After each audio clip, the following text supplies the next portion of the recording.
The book is apparently called Disloyal, which is a good title. He tweeted out a picture of the cover of it today. You can see on the cover there's Michael Cohen's very familiar face. You also see the prison bars, unsubtle, and then the title, Disloyal, a memoir, the true story of the former personal attorney to President Donald J. Trump. I think it's helpful to note at the outset that a federal judge ruled very recently that the U.S. Justice Department, under Attorney General William Barr, basically concocted a false pretext to lock Michael Cohen back up in prison, when the real reason that they locked him back up in prison was specifically to try to stop him from publishing this book. I mean, you know, note to corrupt law enforcement figures of the future or the present, if you're going to jail someone to try to stop their book from coming out, you better A, succeed, or B, prepare yourself for the fact that in taking that kind of swing at somebody, you have just made a lot more people want to read that book. If for no other reason than to figure out why, you know, the president's attorney general would go through these kinds of acrobatics illegally, according to a federal judge, to try to make sure this never saw the light of day. Boy, is there no better way in our culture to get people interested in something than to tell them they can't see it, to tell them it's too dangerous for them to lay eyes on it. Well, we still don't have the whole book, but we do have what are apparently the first pages of it, the foreword. And here's some of it. Disloyal, the foreword. The President of the United States wanted me dead. Or let me say it the way Donald Trump would. He wouldn't mind if I was dead. That was how Trump talked, like a mob boss, using language carefully calibrated to convey his desires and demands, while at the same time employing deliberate indirection to insulate himself. Driving south from New York City to Washington, D.C. on I-95 on the cold, gray winter morning of February 24th, 2019, en route to testify against President Trump before both houses of Congress, I knew he wanted me gone before I could tell the nation what I know about him. Not the billionaire celebrity savior of the country, or the lying lunatic, not the tabloid tycoon or self-anointed chosen one, not the avatar at real Donald Trump of Twitter fame, but the real Donald Trump, the man very, very, very few people know. If that sounds overly dramatic, consider the powers Trump possessed and imagine how you might feel if he threatened you personally. Heading south that day, I wondered if my prospects for survival were also going in that direction. I was acutely aware of the magnitude of Trump's fury aimed directly at my alleged betrayal. I was wearing a baseball cap and sunglasses, and I kept the speedometer at 80, avoiding the glances of other drivers. Trump's theory of life, business, and politics revolves around threats and the prospect of destruction, financial, electoral, personal, physical, as a weapon. I knew how he worked because I had frequently been the one screaming threats on his behalf as Trump's fixer and designated thug. Ever since I'd flipped and agreed to cooperate with Robert Mueller in the special counsel's office, the death threats had come by the hundreds, on my cell phone, by email, snail mail, and tweets on Facebook, enraged Trump supporters vowing to kill me. And I took those threats very seriously. The president called me a rat and tweeted angry accusations at me as well as my family. All rats deserve to die, I was told. I was a low-life Judas they were going to hunt down. I was driving because I couldn't fly or take the train to Washington. If I had, I was sure I'd be mobbed or attacked. For weeks, walking the streets of Manhattan, I was convinced somebody was going to ram me with their car. I was exactly the person Trump was talking about when he said he could shoot and kill someone on Fifth Avenue and get away with it. My mind was spinning as I sped toward D.C. For more than a decade, I'd been at the center of Trump's innermost circle. When he came to my son's bar mitzvah, a generous gesture that I found touching, he told my then 13-year-old boy that his dad was the greatest, and that if he wanted to work at the Trump Organization when he grew up, there would always be a position for him. Your family, Trump said to my son. And I effing believed him. Sitting in the green room on the morning of my testimony before the House Oversight Committee, I began to feel the enormous weight of what was about to happen. For some reason, after all that I'd been through and all that I'd put my family and the country through, waiting in that room was the moment when the gravity of what was about to happen truly hit home. The United States was being torn apart, its political and cultural and mental well-being threatened by a clear and present danger named Donald Trump. And I had played a central role in creating this new reality. To half of Americans, it seemed like Trump was effectively a Russian-controlled fraud who had lied and cheated his way into the White House. To the other half of Americans, to Trump's supporters, the entire Russia scandal was a witch hunt invented by Democrats still unable to accept the fact that Hillary Clinton had lost fair and square in the most surprising upset in the history of American presidential elections. Both sides were wrong. I knew that the reality was much more complicated and dangerous.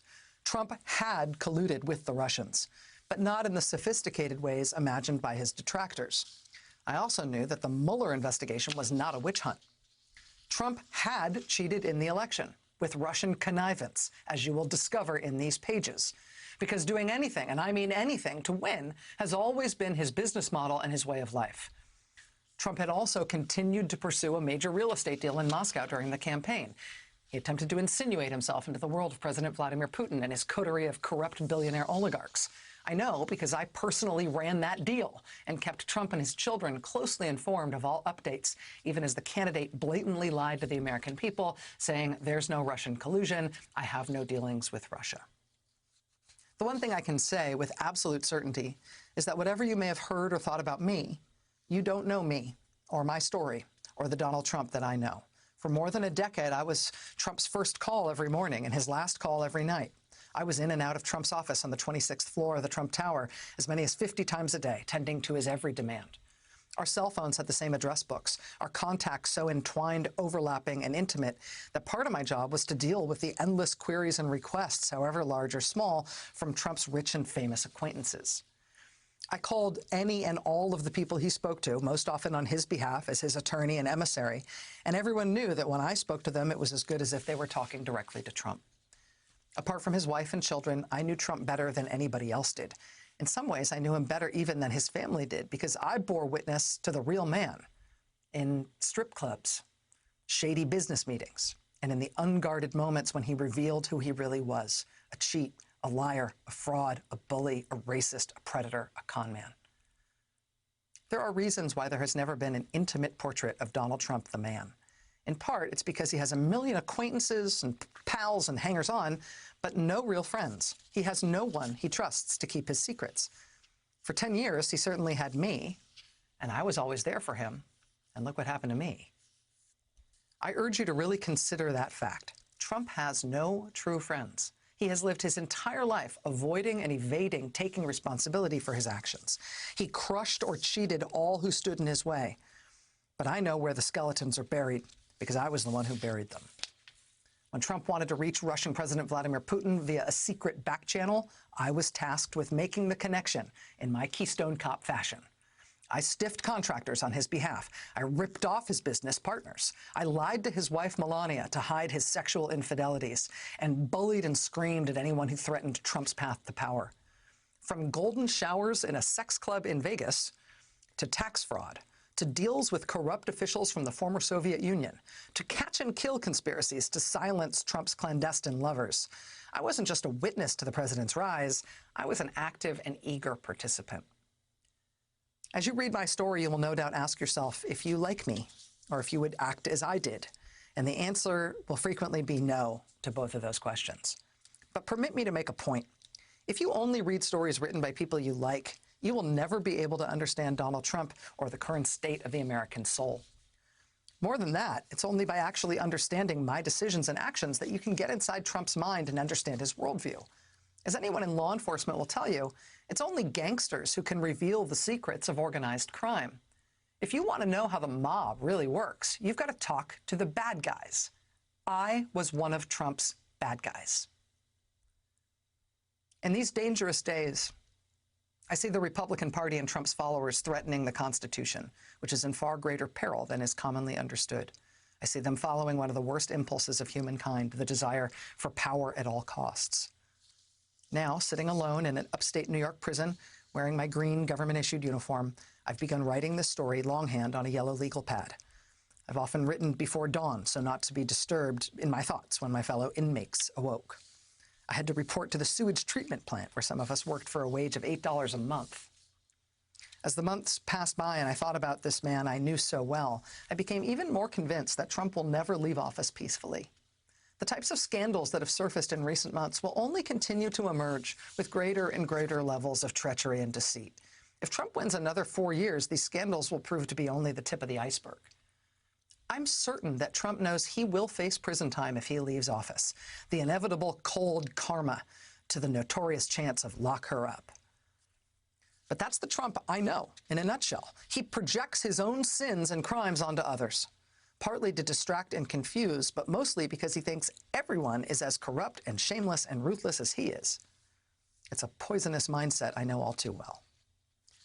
Whoever follows Trump into the White House, if the president doesn't manage to make himself the leader for life, as he has started to joke about, and Trump never actually jokes, whoever follows him into the White House will discover a tangle of frauds and scams and lawlessness. Trump and his minions will do anything to cover up that reality, and I mean anything. I have lost many things as a consequence of my decisions and mistakes, including my freedom. But I still retain the right to tell this story about the true threat to our nation and the urgent message for the country it contains. It's signed Michael Cohen, writing at the time from Otisville Federal Prison in Otisville, New York. Now,